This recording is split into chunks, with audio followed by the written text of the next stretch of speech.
Hey guys, it's Mr. and Mrs. Gonzalez. Hello. We're both here to do the supplemental video that Mr. G had talked about during the notes. Hopefully you guys are actually paying attention and taking great notes, because when we get back to school, we are going to be doing a hands-on version for this, which will also be counted as a lab. The one that I was telling my kids would be more than 80 minutes. It's going to be 3 periods, and a test that you're going to have to do. And you're going to be given a bunch of minerals and you're going to have to figure it out on your own. Okay, so what do we have here today?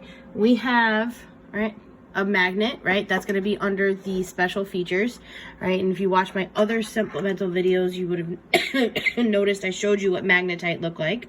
Okay, we have a nail, we have a copper penny, a glass plate, and of course, your fingernail that's always attached.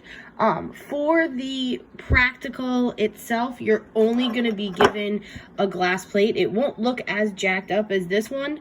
It will actually be cleaner so that you can see it better than the one that we have. Unfortunately, this is the only one we could grab the other day.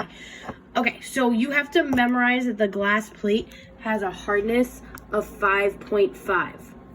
Okay, if your mineral scratches the glass plate, it means that it has a hardness that is higher than 5.5. So it could be quartz, it could be topaz, it could be diamond. Don't get your hopes up. We're not going to necessarily give you a diamond for this. Okay, nobody's running away with a free diamond. All right.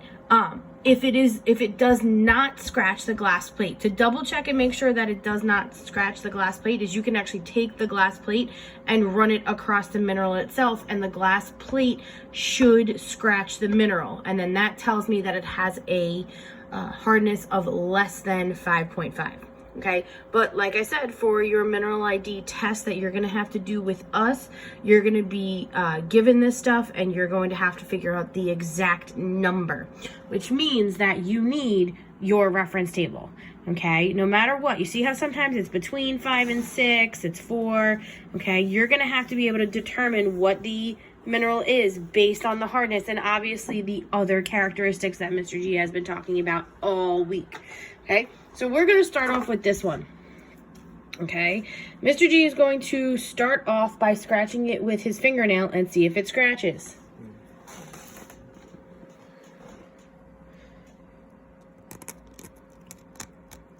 So, is it scratching it? No. No, right? That kind of hurt your fingernail, right? Yes. Okay, so that... But watch. Ow. Okay, stop hurting yourself. Okay, if you look at it, it has scratched his fingernail itself. So that tells me that this mineral is going to be harder than 2.5. So now we have to narrow it down because there are a lot of numbers between 2.5 and 10. So then we go to the copper penny, right? And we check and see, is the copper penny harder or softer? Did it scratch it? Do not believe so. But then you double check, right? You hold the copper penny and you check that the mineral is scratching it. You see, you can see it right there. The mineral did scratch the copper penny. So that tells me that this mineral is going to be harder than that. Now, I'm not giving you a knife, okay? We're not allowed to do that. We will, however, give you that glass plate. So let's find out, does the glass plate scratch it or does it scratch the glass plate? Okay. You can see... Well, I don't know if you can see it now, but right there, okay, the mineral scratched the glass plate. See that? All right, so there we go. See that nice white line right there? Okay, the mineral did that. All right, so that tells me that it's still higher than 5.5. So now we're going to try the nail.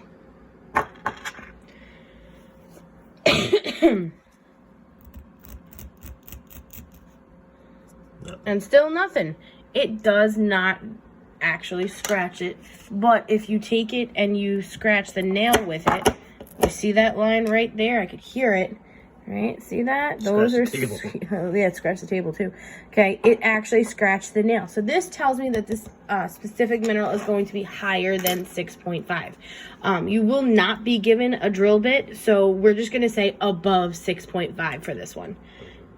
Okay, we're not going to get the drill bit right now. All right, so we're going to move on to the next one. Let's do this one. Yeah. Okay, so this one You can kind of see also a couple of the other properties that Mr. G was talking about, right? It's got, well, actually, if you listen to my supplemental video, it looks like glassy, kind of shiny, so that should give it away what it is. It also has some of those geometric shapes going on, so that should also give away what it is, or at least narrow it down. So let's start from the beginning. Actually, let's start with the steel nail this time, Mr. G.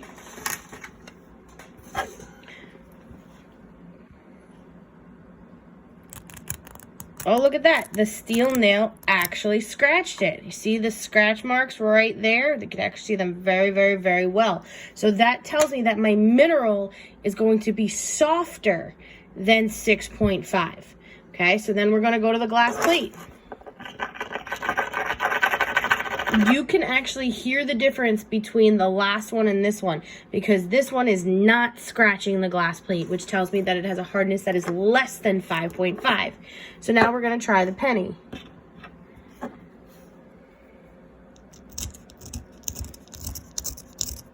And you can see that the penny actually scratched it right here. And you see the excess white parts that are coming off of the mineral? Okay, that shows you that the copper penny did scratch it. So it's less than 3.5, but does your fingernail scratch it? No. No, it does not. So this answer would be that it has a hardness between 2.5 and 3.5. So then when you go here, right, you would actually find, you can knock out a whole bunch of this. The fact that this says between 1 and 2, that's out. The fact that this says it's 2.5, that's out. So it has to be between 2.5 and 3.5. So it's probably, right? No, it's not going to be biotite mica. But based on what you have, it should be a number between 2.5 and 3.5. So looking at it, right, I said it wasn't going to be biotite mica. The reason I said that is look at the description. It also says that its common colors are black to dark brown. The one that we had was white, right? So then when you look at it, this one has a hardness of 3. Okay, that's between 2.5 and 3.5.